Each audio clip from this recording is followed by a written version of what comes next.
La 4G Batelma vous présente Nivavo. Vous aussi, choisissez le spécialiste garanti en électricité, choisissez Solera. D'origine espagnole, représentant exclusif Batimax. Batimax, la qualité au meilleur prix.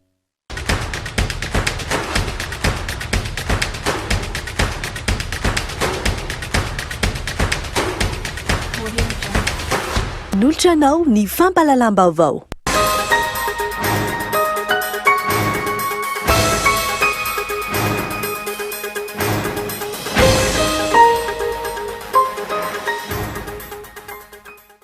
Telo amby roapolo amby zato taona aty aoriana tafaverina eto Madagasikara ny satroboninahitry ny mpanjakavavy Ranavalona fahatelo. Nisy ny lanonana manetriketrika nandraisana izany androany ary napetraka ao amin'ny rovan'ny Manjakamiadana.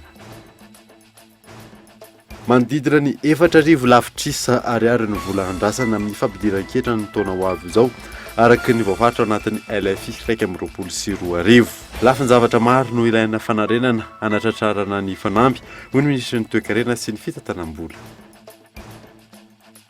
Eny Meritsatosika no ananganana ny ilay tetikasan'ny filohan'ny Repoblika Nouvelle-Ville Tanamasoandro raha nambara ministra lefitra misahana ny tanàna vaovao sy ny toeram-pinenana. Mora kokoa ny dingana fanatanterahana izany any an-toerana raha fanazavana. Mirongatra tatoato ny herisetra tao amin'ny zaza tsy ampy-taona eto amintsika ho an'ny centre Vonjy be Felatanana. Niakatratra ny amin'ny 2,9 ny isan'ireo tranga ny raisy tantanana ny volana septambra sy oktobra lasa teo. Eo amin'ny maresaka iraisam-pirenena manomboka hitantaratra ny fandresen'ny Joe Biden manoloana ny Donald Trump amin'ny fifidianana filoham-pirenena any États-Unis raha nivokatra ireo mpifidy vaventy hatreto efa ao amin'ny Maison Blanche ny tongotra ilan'ny candidat démocrate. Miadidin'ireo avy hatrany.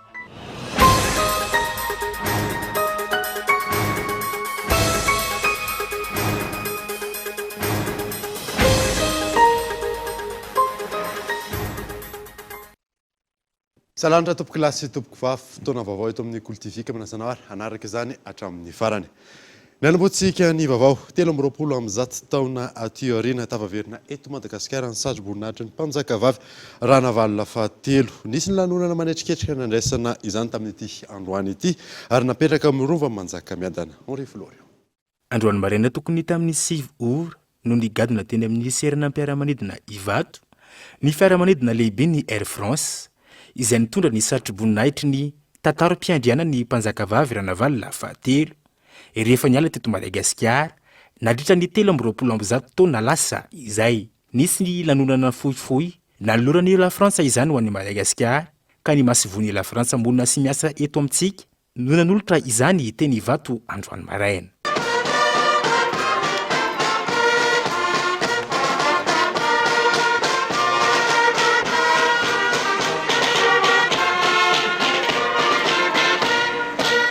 Taorian'izay nisy ny lanonana fohifohy no tanterana teny an-toerana notronon'ireo olom-panjakana maro sivily sy miaramila ary ireo mpikambana vitsivitsy avy eo anivon'ny gouvernement. Nandalo faritra vitsivitsy teto Antananarivo renivohitra ny fiarany tandahatra nanotrona ny fahatongavany ny satroboninahitry ny tantarom-piandriana ny mpanjakavavy Ranavalona fahatelo ity.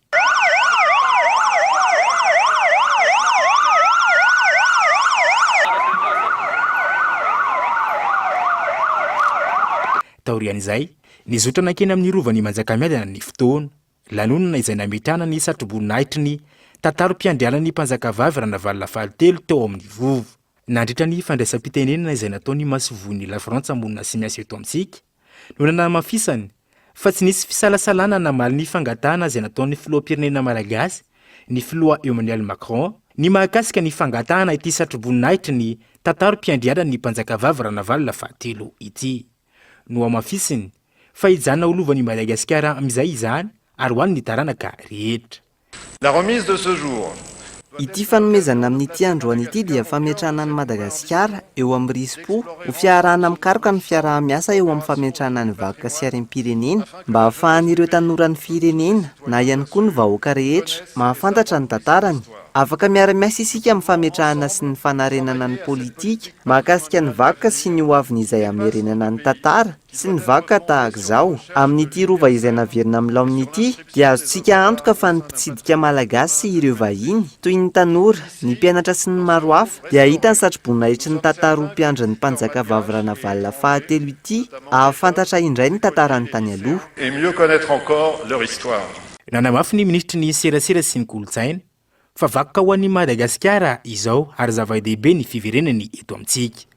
Mbola maro ireo arem-bakoka tavela amin'ny firenen-kafa fa santatra ihany ity androany ity. Mbola ezaka lehibe ihany koa ny fitakiana ireo nosy malagasy. Mazava ho azy fa tsy firery akory fa misy lisitra na zavatra maromaro mbola tafiditra ao anatin'ny fitakiana izay ataony ny fitondram-panjakana malagasy amin'izao fotoana izao. Itsy satroboninahitra ny tantaram-piandrianana ny mpanjakana navarana fahatelo itsy no everitsika araka izany fa miaro lalana fa mbola ho be anaraka ao. Mbola ao anatin'ny resaka na izay tsy maintsy satria ny fitakiana ny nisy malagasy ao anatin'ny mbola asa ataontsika amin'izao fotoana izao. Mino fa ny fahasahiana sy ny fahavononana izay mety tsy nanana ny hafa tany aloha fa nanana ny filohan'ny repoblika ankehitriny ary nanana ny mpiara-miasa rehetra hiady ho an'izay tokony ho an'ny malagasy izay dia ambarana ho entan'ny rentanitra fa tena zava-dehibe tokoa ary veriko fa ampinga lehibe hoentsika manao an'izany fitakiana samihafa rehetra izany. Nanamafy ireo taranak'andriana fa zava-dehibe ho an'ny taranaka izao ary fanomejan-danja ny kolontsaina malagasy. Tena marika ny fanajana ny kolontsaina ary indrindra ilay tantara izany hoe misy natao fiandram-pirenena ary mbola misy ankehitriny. Mety fotokoa izahay taranak'andriana satria tantara ny sapo ny marika ity. Fanarena fifanarena fa fanavozana fahatsarana mba ahafahany taranaka rehetra ny family ahalala ny asany ahafahany hiatrika ampitokisana ny vavy. Nisy ny lanonana fampitana ity arem-bako-pirenena ity ho an'ny solontenany taranak'andriana sy ireo ankizy misy solotena ny faritany enina. Nisy avy eo ny fametrahana ny satroboninahitry ny tantaro-piandrianana ny mpanjaka vavirana valina fahatelo tao amin'ny lapany manjaka miadana. Mahakasika izay hatrany dia zava-dehibe ho an'ny tantaran'ny firenena ny fiverenan'ny vakoka tahaka izao ary mamerina ny ampom-pirenena izany raha ny fanehoan-kevitry ny olom-pirenena tamin'ity androany dina tsy prizer. Ny arananaiky ny rehetra izay tonga nanotrona ny fahatongava ny satroboninahitry ny tantaro-piandrianan'ny mpanjakavavy rana valina fahatelo androany fa ezaka lehibe no vita de Madagasikara amin'ny famerina ny arem-bakoka tahaka izao ary zava-dehibe eo amin'ny tantaram-pirenena izany. Hatramin'ny zany dia tazony zareo any. Nefa zao hatramin'ny namahin-drova sisy ninina li satria amintsika ty mba ahafantarana zany fandehany zany hoe iteny satroboninahitry ny mpanjaka zany raty zany ka izay zay mitondra azy zany sara misy natongavana io zavatra io amintsika ty zany. Tokony misy impact satria miverina amin'ny ampoantsika tsiray mahamalagasy atsika ary tadio fa ny tenin'ny cardinal gatava zavatra tanta dia hoe malagasy ho kristiana ary apetaka ao anatin'ny tsikalapetrekatsika malagasy tsirairay ary zany fa manana asitsika manokana tsika malagasy tadio zay. Raha ny fantatra raha pisy no tokanina amin'ny fomba ofisialy ny rovan'ny manjakamiadana sy ny lapany besakana taoriany ny asa fanarenana sy ny fanatsarahana izay natao tamin'ity rova ity. Lafy mavao hafa kosa indray manodidina ny 4 lafitrisy ariary ny volan-drazana amin'ny fampidira ketrany taona ho avy izao araky ny voarakitra ao anatin'ny LFI 1.4 lafy ny zavatra maro no ilaina fanarenana hanatratrarany ny fanamby ho ny minitry ny toekarena sy ny fitantanambola. Vola manodidina 520 amin'zato sy 4 lafitrisy ariary no tokony ampidiriny fandoavan-ketra anatin'ny kitapom-bola mpanjakana ny taona ho avy araka ny voafaritra anatin'ny lalàna ifeny teti-bola mpanjakana ny taona 1.22. Ankoatra ny vola mivaingana ho azo avy amin'ny fitakiketra Atsaraina ihany koa ny tahany fampidiran-ketra amin'ny ankapobeny hoy ny ministry ny toe-karena sy ny fitantanam-bola. Eo amin'ny 10 à 11% eo raha 11 raha farafahabetsany tratran'ity Covid-19 ity indray isika dia niba fany amin'ny 9 latsaka moany ary izy raha ny tamin'ity taona ity. Raha ny TPF mihitra zany dia 4,9 no tratrantsika tamin'ity. Amin'ny fotoana isika raha manao an'izao ezaka maro samihafa izao ka mifalojo ny finiavan'ny mpandoha hetra dia heverina kosa fa tokony mba hiakatra izany pression fiscale izany ary dia hotratratsika izay tanjona 4,165 milliards d'ariary izay. Lafin-javatra maro arak'izany no ilaina fanarenana hanatrarana ny fanamby araka ny voafaritra anatin'ny lalàna hifeny teti-bolam-panjakana ny taona 2024. Tafiditra anatin'izay nitetika asa anjara etrako izay natao hanamafisana ny fandraisana anjaran'ny mponina amin'ny fandoavan-ketra. Isany nanampy tamin'ny fametrahana ny tetikasa ny fanjakana Allemagne tamin'ny alalan'ny tetikasa Prodicide. La coopération allemande naturellement se montrait présente. Eo atrany ny fiarah-miasa miaraka amin'ny fanjakana Allemana mahakasika ireo tetikasa samihafa misy fiantraikany mivantana amin'ny mponina iny fotony. Ny mahakasika izay ihany koa izay manamafy ny fifandraisana sy ny fahatokisan'ny vahoaka sy ny mpitondra ary mitarika hatrany amin'ny fanatsarana ny fiainan'ny mponina ankapobeny. Manantena ny fahombiazana ity tetikasa vaovao apetraka ity araka izany izahay. Mino ihany koa izahay fa hanatsara ny fandraisana raikitry ny rehetra. Manomboka any amin'ny mpitondra hatrany amin'ny vahoaka iny fotony ny fanentanana momba ny fandoavan-ketra atao anatin'izay. Le civisme fiscal sur tout le territoire malagasy. Androany no natomboka tamin'ny fomba ofisialy teny Ambohidratrimo ny tetikasa. Ny antoerana izay mbola mila ezaka goavana amin'ny fampidiran-ketra. Manodidina ny 300,000 ny tahany fampidiran-ketra ho an'ny komunina hatreto. Ankoatra ny fanombohana ny tetikasa anjara etrako. Notokanana tamin'ny fomba ofisialy ihany koa ny ivo-ketra na simpanavaozana ho an'ny komunina Ambohidratrimo. Mandidina ny resaka vola izay hatrany dia anatin'ny herintaona ny vinavinaina ho tafapetraka eto Madagasikara ny iariary. Efa mandeha ny dingana amin'ny famolavolana izany raha fanazavana azo miantana andrianay. Valopolo isanjato ny banky foibe maneran-tany amin'izao fotoana izao no mieritreritra metraka ny monnaie digitale de banque centrale. Ho an'ny Madagasikara efa anatin'ny famolavolana ny fametrahana ny iariary isika izao raha ny nambarany teo anivon'ny banky foibe ny Madagasikara. Dikan'io dia azahoana mametraka ohatra ny ariary vola efa mazava antsika fa ariary digital zany hoe ametrahana ozy ny fitenena hoe ametrahana souveraineté nationale eo amin'le monnaie digitale. Azahoana ihany koa mampiasa manatsara ny inclusion financière satria rehefa ohatra ka mipetraka tsara ny iariary dia mora kokoa ny fandraharany eo amin'ny lafiny digital zany. Vola national io zany monnaie nationale mahasamihafa azy amin'ny monnaie digitale privé dia ny banque foibe no amoaka azy sy igarantir azy transaction dia anjary izotra tanteraka any amin'ny digital. Tombalana anatin'ny herintaona no ametrahana ny iariary. Tsy maintsy misy raha ny fanazavana ny fepetra arahana sy ny pitsopitso ny ijerena mialohan'ny ampiarana azy. Misy fierovana ny mpanjifa satria vola ny kirakiraina any tsy maintsy atao izay hierovana ny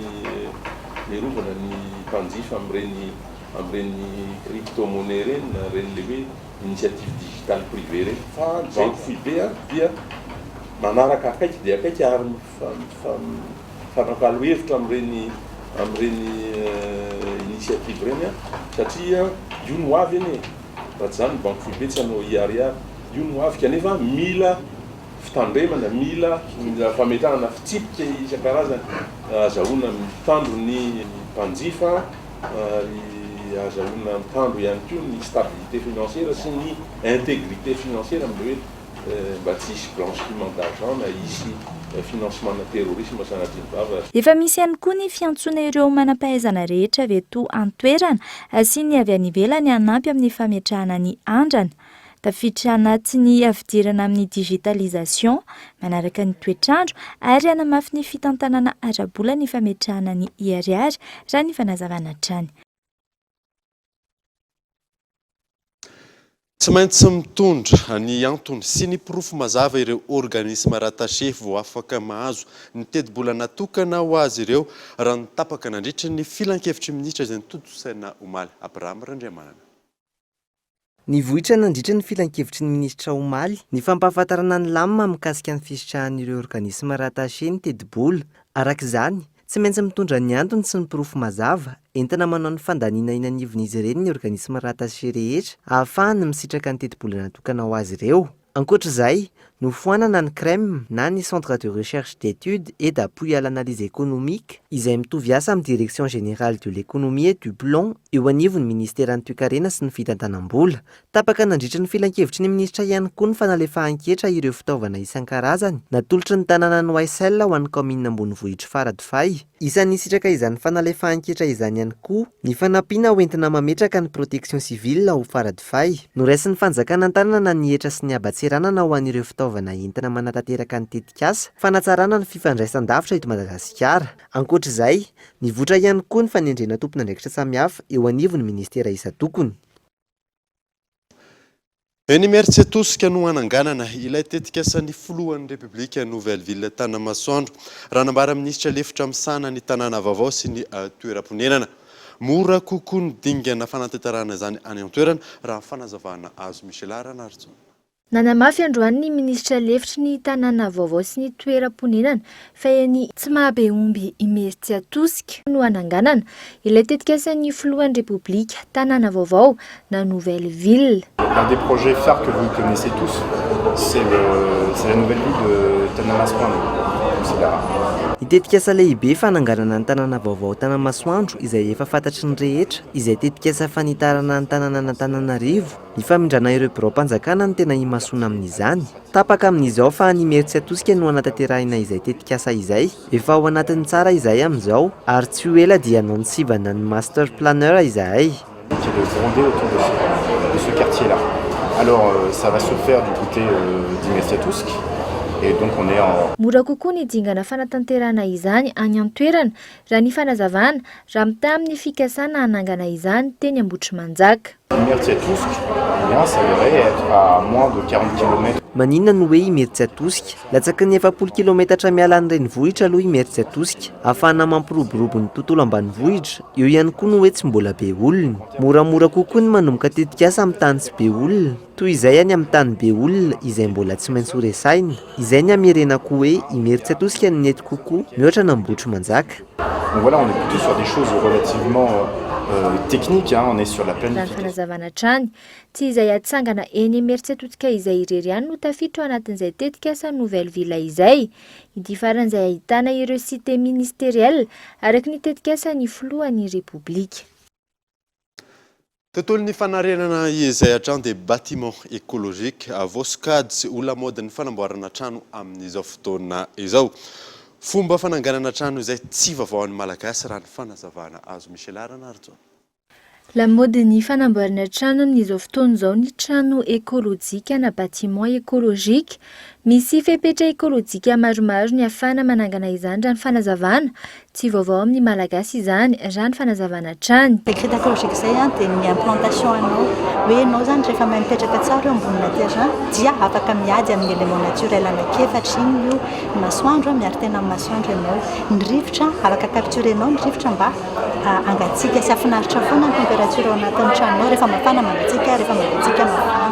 Ny orana miaro tena amin'ny orana sy amintsika mirehetra izao moa zany efa misy be dia be ilay récupérena amin'ny orana dia ampiasaina anaovana zavatra hafa. Dia ankoatran'izay ny resaka matériaux ampiasaina. Ny tena tanjona atao anatin'ilay izy hitanareo ny architecture vernaculaire no terme ilazantsika anaty ny architecture Ntaolo malagasy indrindra fa eto Imerina eto ampovoantany ilay trano gasy vita amin'ny tany. Iny zavatra iny zany no naverina natao fa nampiana ny teknôlôjia sy ny savoir faire ny amin'izao fotoana izao. Tsika manana an'ilay fijerintsika hoe tsika an'ilay tamboho gasy ilay hoe ela be mihitsy ilay tamboho gasy mbola maharitra hatramin'izao. Dia nefa kosa eto ankoatra mijery an'ilay trano gasy mitresatresaka be tsy mety. Isan'ny fivoarana entin'ny tontolon'ny mari-trano na ny architecture manaraka ny fivoarana amin'ny alalan'ny trano ekôlôjika ny fisiany toe-karena boribory. Innovation zany no entina ao travers an'ilay tranonay miampy utilisation na matériaux locaux maromaro, ao ny hazo, ao ny aluminium izay misy eny akaiky eny. Fa au-delà amin'izay dia important be mihitsy ilay resaka économie circulaire. Ino amin'ny économie circulaire?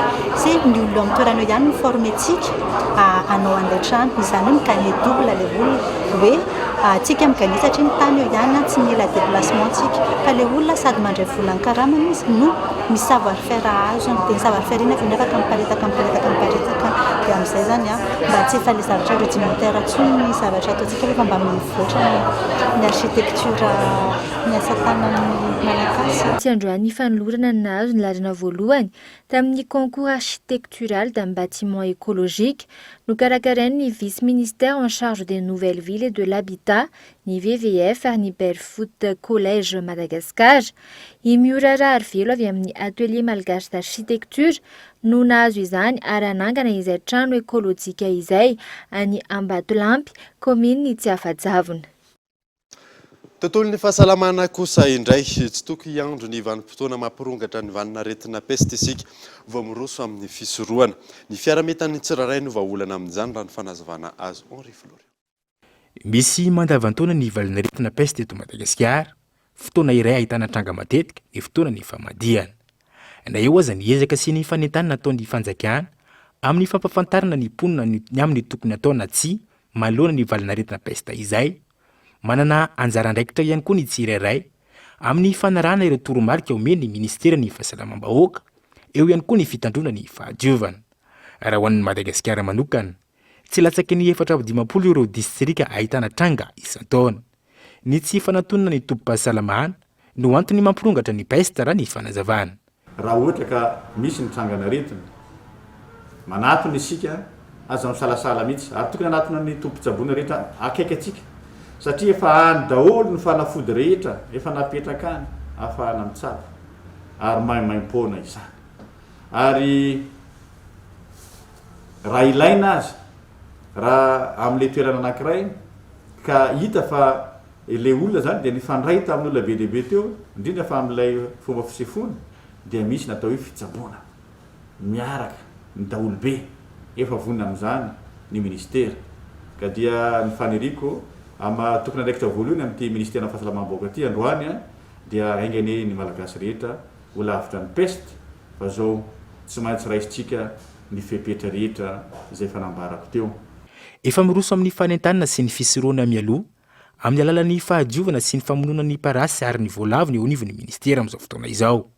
Ny fiparitahan'ny fako, ny fandoroana ny ala ankilany, no fototra ilay be isian'ny valin'aretina peste eto amintsika. Mitakezaka avy amin'ny tsiraray ankilany ny fisoroana mialoha, ny fianaky ny valin'aretina peste izay mbola tsy fona tanteraka eto amin'ny tanin'ny Repoblika ny Madagasikara. Tonga eto amin'ny fotoana ny dokavarotra isika aorianan'izay ataontsika mahakasika ny olana etsy amin'ny EPP mandro seza. Eo ihany koa ny fametrahana laboratoire manara-penitra any Nosy Belleville rehefa avy eo ary.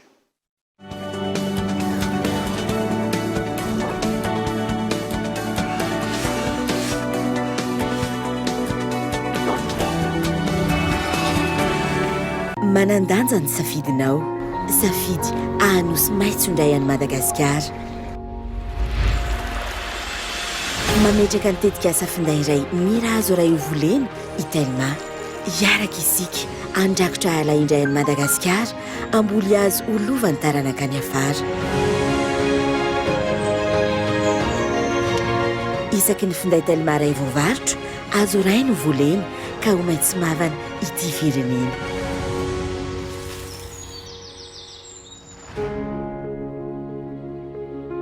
Safidiko maitso malagasy.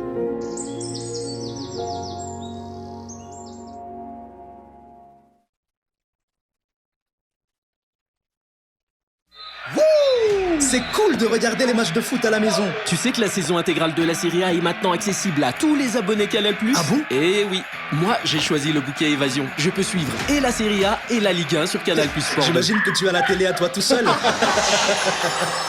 Non, Rafoutiel ne rate jamais les séries sur Novegas.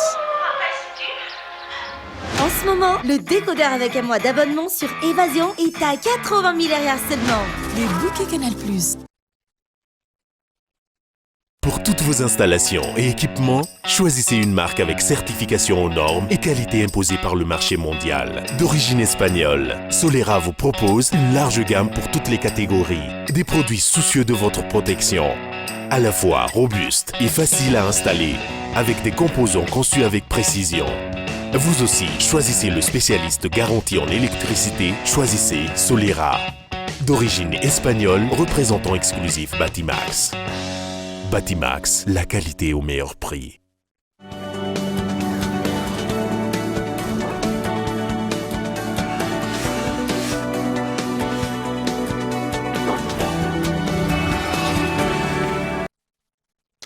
Venez amin'ny fampalalam-baovao isika.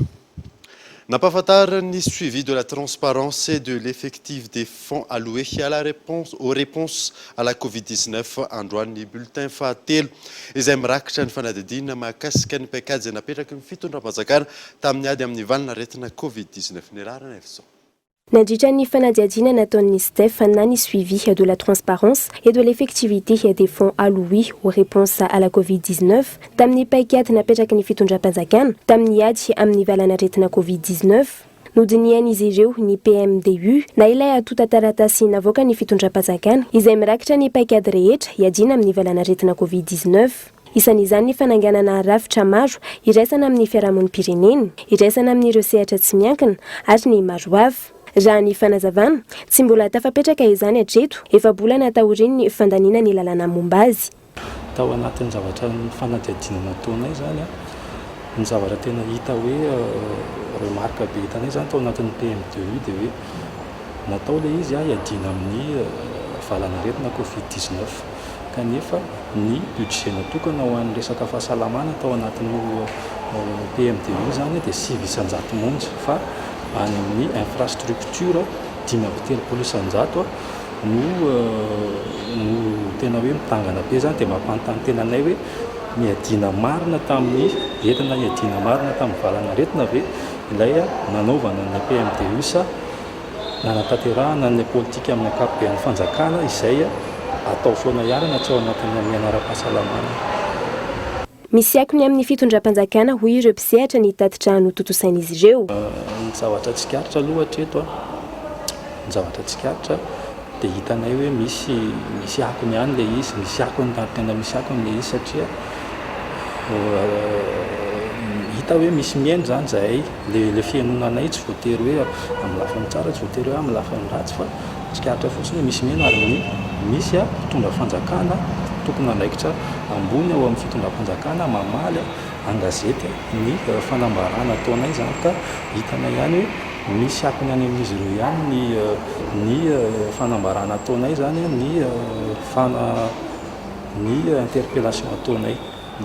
Efa miroso amin'ny famolavolana ny bulletin numéro 4 amin'izao ny STEF ka ny mahakasika ny fanaraha-maso ny resaka tsenam-barim-panjakana indray no hodinian'izy ireo raha ny fanazavana hatrany. Eo ihany koa ny tatitra izay avoaka mahakasika ny fizarana ny fanampiana ara-tsosialy nataon'ny fitondram-panjakana. Lafa mavao hafa kosa indray tsy mbola naveriny tompona andraikitry ny EPP Etsimandroseza ny volan'ny ray aman-dren'ny mpianatra izay nitakina tamin'izy ireo. Iarahan'ny fandroana izy ireo raha toka mitaky izany raha fanazavana azy Henri Florian. Mitaraina ireo ray aman-dren'ny mpianatra sy ny fikambanan'ny ray aman-dreny eo olivon'ny EPP Mandroseza amin'izao fotoana izao fa mbola tsy naveriny sekoly ny volan'izy ireo izay notakina tamin'ny fampidirana ny mpianatra vaovao tamin'ity taom-pianarana ity. Vola 503 alina ariary, iray ariary ary 7 ariary arakaraka ny mpianatra no notakin'ny mpitantana teo olivon'ny sekoly aloha tamin'izany ary nambara fa hividianana tsaoka. Mahazo fampitahorana ny ray aman-dreny raha nametraka ny fanontaniana ny antony fitakiana ireo vola ireo. Nitohy hatrany nefa ny fitakian'ny ray aman-dreny ny mpianatra ny amerenina ireo vola ireo noho ny tsy tokony hisen'ny vola aloha intsony eny anivon'ny EPP. Tsy netiny seho tava ireto ray aman-dreny ny mpianatra sasany nandritra ny valandresaka ny fanaovan'izy ireo tamin'ny mpanao gazety Androany ankoatra ny mpitondra tenin'izy ireo noho ny fahatahorana manoloana ity raharaha ity. Tato anatin'ny fotoam-pidiran'ny mpianatra zany ny talehan-tsekoly no nandray ny fanapahan-kevitra hoe naka vola tamin'ny ray aman-dren'ny mpianatra izay mariako etony fa tsy nisy fifampiarana fifampidiniana taminay birao an'ny fefi izay solotena ny ray aman-dreny eo amin'ny sekoly noho izay indrindra zany dia tianay no mametraka hoe izay birao an'ny fefi nanaja sy nanaja an'le hoe 0 ariary ny sekoly mpanjakana rehetra tsy mandoa na ny ariary ara dia tsy nakavoly izay nefa mahagaganay zany a ny EPP mandroseza manontany tena zany zay ho an'ny tompona andraikitra rehetra hoe ny talehan-tsekoly ve ambony fahefana no ny filohan'ny repoblika satria ny filohan'ny repoblika miteny hoe tsy mandovola ny sekoly mpanjakana nefa ny talehan-tsekoly mandray fanapahan-kevitra hoe maka vola amina ray aman-dren'ny mpianatra. Na efa namoaka fanambarana azy ny filoham-pireneny fa tsy misy ny vola aloha eny anivon'ny sekoly ambaratonga fototra nitako vola tamin'ireo ray aman-dren'ny mpianatra vaovao ny mpitantany sekoly eto Mandroseza raha ny fanazavan'ireo ray aman-dreny hatrany. Ankilany tsy nazahoana fanampanazavana manoloana ity raharaha ity ny teo anivon'ny sekoly. Nirongatra tato ato ny erisetra tao amin'ny zaza tsy ampitoana eto amintsika ho an'ny centre Vonjy Befelantanana niakatra hatrany amin'ny 20 nisan'ireo tranga izay niraisina an-tanana ny volana septambra sy oktobra lasa teo farandina. Tato anatin'ny volana vitsy nirongatra ny erisetra mianjady amin'ireo zaza tsy ampitoana teto Andrenivohitra. Efa maro ireo tonga nanatona ny ivitoerana misahana ny fiarovana ny fanaovana erisetra amin'ny zaza tsy ampitoana raha ny fanadihadiana natao.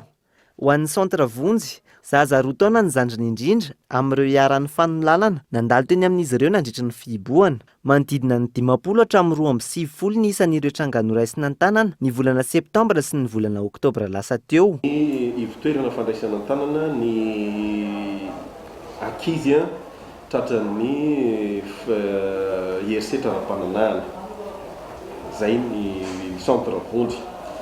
Ato amin'ny maternité Befelantanana no misy azy dia ny prestation na ny tolotra omen'ny centre Vonjy zany dia fandraisana an-tanana ara-pitsaboana zay fandraisana an-tanana médical. Io moa zany dia hoe ny fitsaboana soins d'urgence dia azo atao amin'ny olona dia ny analyse ny échographie zay ilaina atao amin'ny olona. Nitombo isa ireo ankizy arany erisetra nandritra ny fihibohana raha ny fanazavana. Ny sokajy taona rehetra sy ny sokajin'olona dia mandalo ato fa raha vitsivitsy ny tany andritra ny confinement nidina zany dia miverina rehefa misy ny transport sy ny rehetrarehetra miverina miakatra moa zany ny isan'ny olona tonga ato amin'ny centre Vonjy, dia amin'ny centre Vonjy dia eo amin'ny 470 isan-jato dia ankizy 12 taona no midina miaran'ireo erisetra ireo.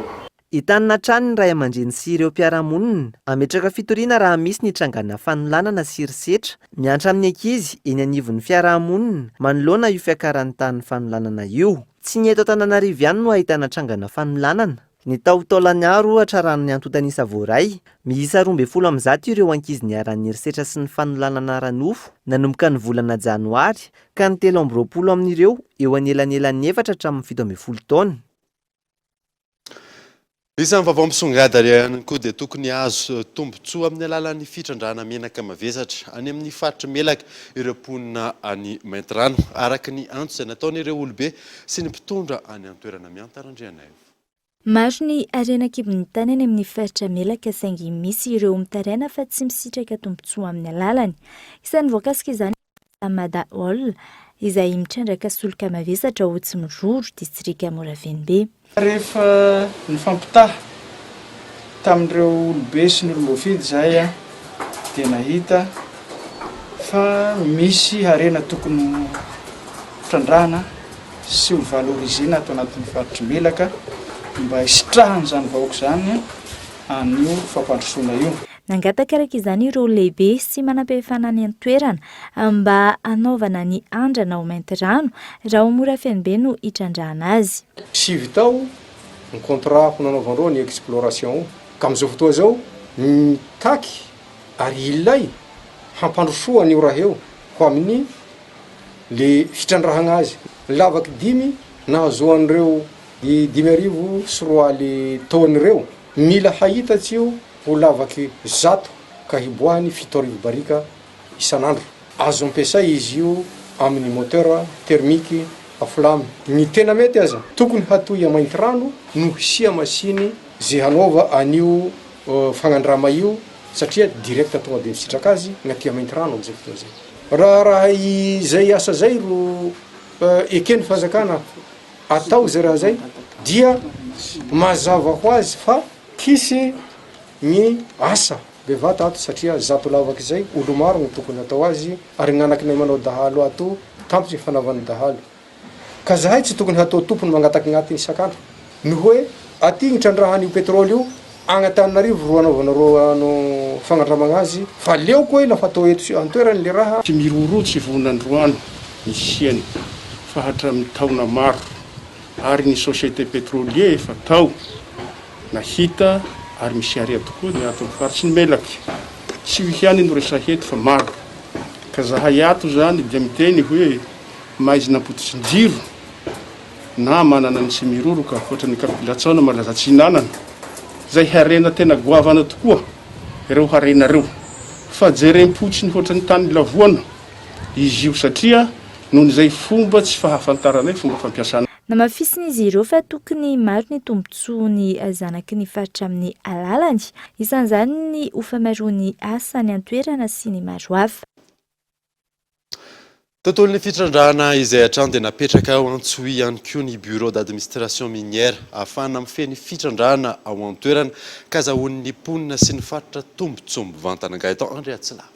Isan'ny faritra manana renan-kibon'ny tany maro ny ao amin'ny faritra Sofia raha tsy laza afa-tsy ny bauxite d'aluminium ao amin'ny distrika ny Bealanana sy ny Volamena. Taoriny ny fametrahana ny vato fototry ny BAM tao Voemara, faritra Sava, napetraka ihany koa ny bureau d'administration minière ao Antsohihy, distrika 7 ao amin'ny faritra Sofia ary commune manodidina ny 20 no azo tombotsoa amin'ny fisian'ny birao mitantana ny renan-kibon'ny tany ao Antsohihy. Tanjona ny anatsara kokoa hatrany ny fitantanana ny renan-kibon'ny tany ao amin'ny faritra Sofia. Mahaolana maro dia maro tokoa ny fipetrahany zany birao izany aty amin'ny anivon'ny faritra satria ny antony dia ho hita ato avokoa ny servisy rehetra izay misana ny resaka fitantanana ny renan-kibon'ny tany ary ho afa-pahasaranana ny mpisetra renan-kibon'ny tany amin'ny fikarakarana ny taratasy rehetra.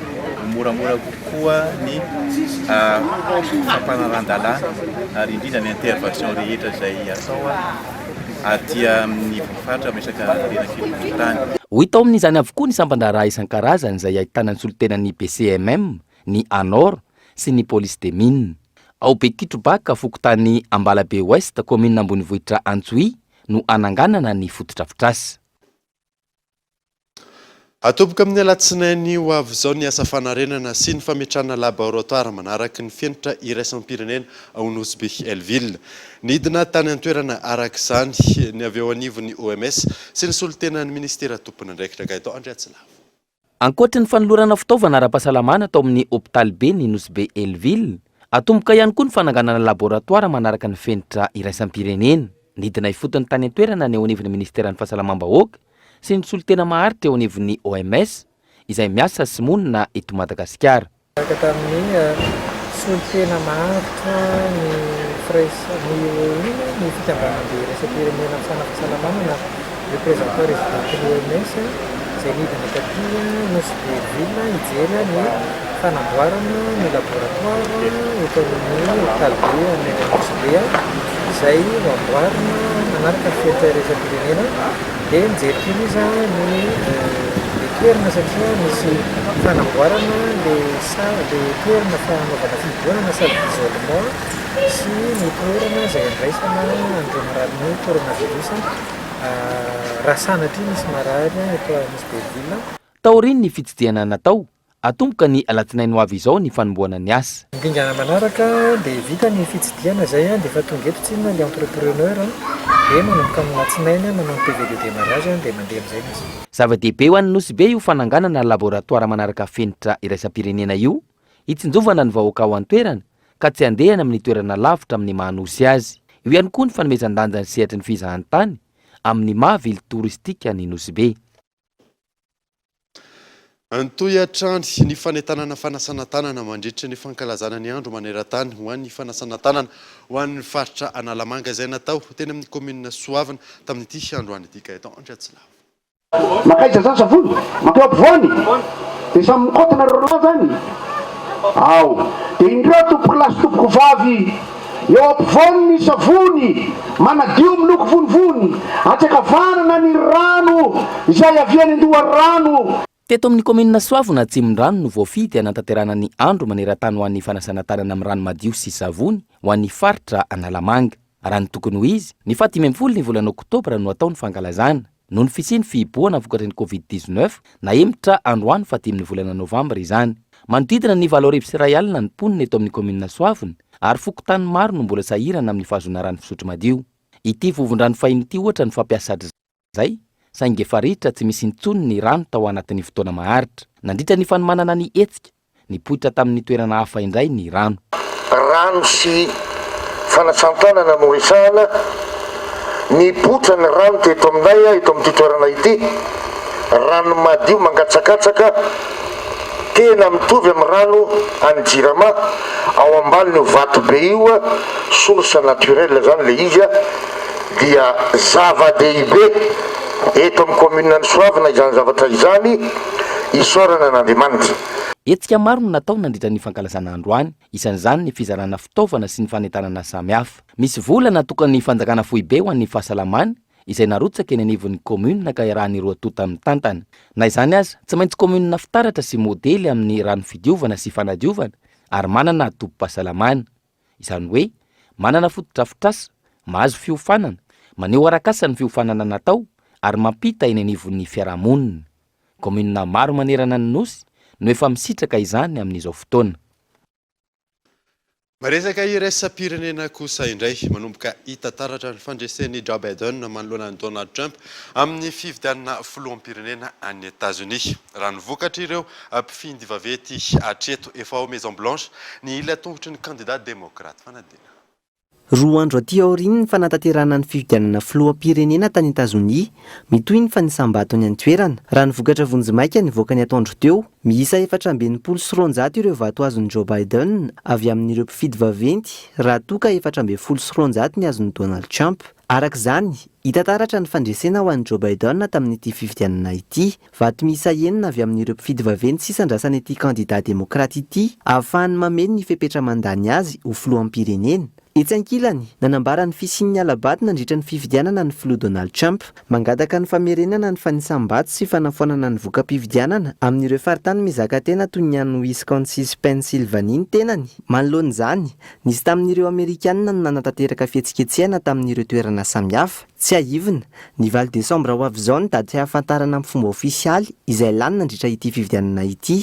Ny 20 Janoary 2024 kosa ny daty anatanteran'ny filoha vaovao ny fianianana.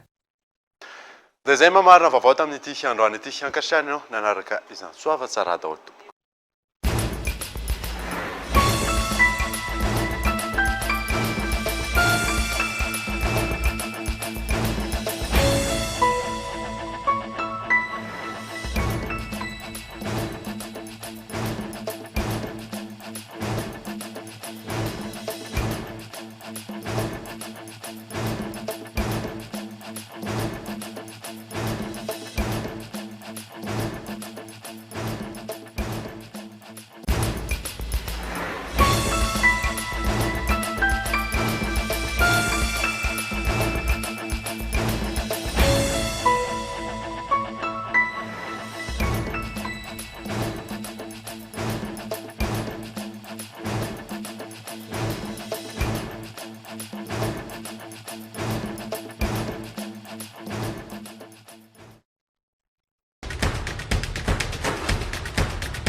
Nanolotra anao teo ny fampalalam-baovao. Vous aussi, choisissez le spécialiste garanti en électricité, choisissez Solera. D'origine espagnole, représentant exclusif Batimax. Batimax, la qualité au meilleur prix. La 4G by Telma vous a présenté Ni Vavao.